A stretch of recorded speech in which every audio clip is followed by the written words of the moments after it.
Roughly 43,000 years ago, a young cave bear died in the rolling hills on the northwest corner of modern-day Slovenia. 1,000 miles away and 1,000 years later, a mammoth died in the forests above the river Blau, near the southern edge of modern-day Germany. Within a few years of the mammoth's demise, a griffon vulture also perished in the same vicinity.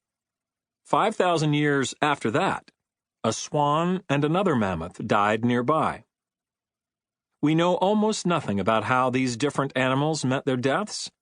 They may have been hunted by Neanderthals or modern humans. They may have died of natural causes. They may have been killed by other predators.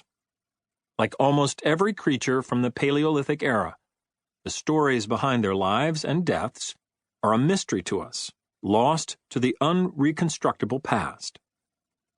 But these different creatures, dispersed across both time and space, did share one remarkable posthumous fate. After their flesh had been consumed by carnivores or bacteria, a bone from each of their skeletons was meticulously crafted by human hands into a flute. Bone flutes are among the oldest known artifacts of human technological ingenuity. The Slovenian and German flutes date back to the very origins of art. The caves where some of them were found also featured drawings of animals and human forms on their walls, suggesting the tantalizing possibility that our ancestors gathered in the firelit caverns to watch images flicker on the stone walls, accompanied by music. But musical technology is likely far older than the Paleolithic. The Slovenian and German flutes survived because they were made of bone, but many indigenous tribes in modern times construct flutes or drums out of reeds and animal skin, materials unlikely to survive tens of thousands of years. Many archaeologists believe that our ancestors have been building drums for at least 100,000 years, making musical technology almost as old as technology designed for hunting or temperature regulation. This chronology is one of the great puzzles of early human history.